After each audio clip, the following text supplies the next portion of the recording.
They say never meet your heroes, but in 2019 I did just that. I travelled down to Dagenham to Ford's Heritage Museum to drive the legendary Lotus Cortina, a car driven by the likes of Jim Clark and Graham Hill. It was raced to great success, but equally loved as a road car.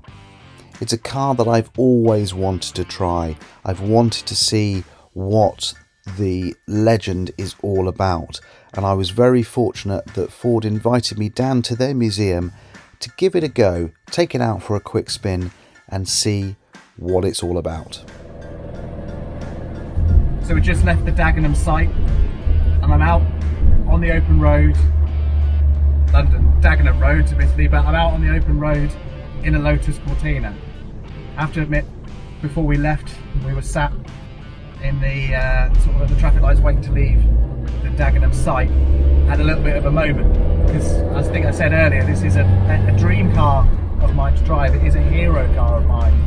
I'm a big fan of Lotus, but I really love there's something about this Lotus Cortina, the colour scheme, the era that it came from, the fact that Jim Clark raced it to amazing success back in the period. It's just got so much history and it's such a cult car.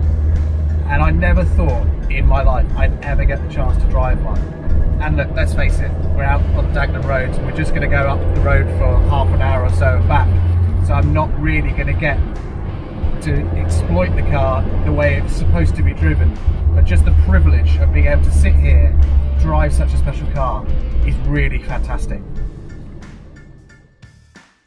Under the bonnet is a 1557cc twin cam engine. It's based on the Ford Kent engine, but has some extra special sauce from Keith Duckworth of Cosworth fame. It may have just 105 brake horsepower, but in 1963 that was quite a lot. Mated to a close ratio gearbox, it made for an engaging and exciting car for the early 60s. So sat here behind the wheel, I can totally understand why this car was so popular with drivers back when it was new.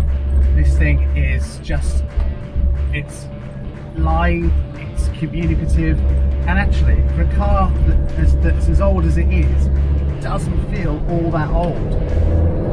Yes, obviously you look down and you've got this skinny sort of wooden steering wheel, and you know the gear change is very mechanical, but it's involving, it's exciting, and this is why old cars are fantastic. And this, for me, is possibly one of the best old cars you could possibly ever hope to drive.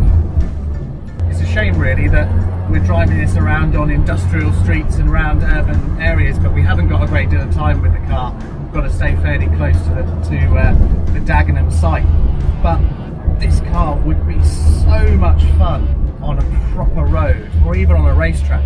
Just imagine you dancing it through the curbs and really getting it, singing at the moment. You can barely get up in the rev range, but out on the track, I imagine this thing would be so much fun.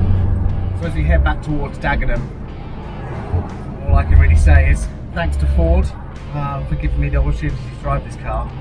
This thing is absolutely superb. It is an absolute dream come true.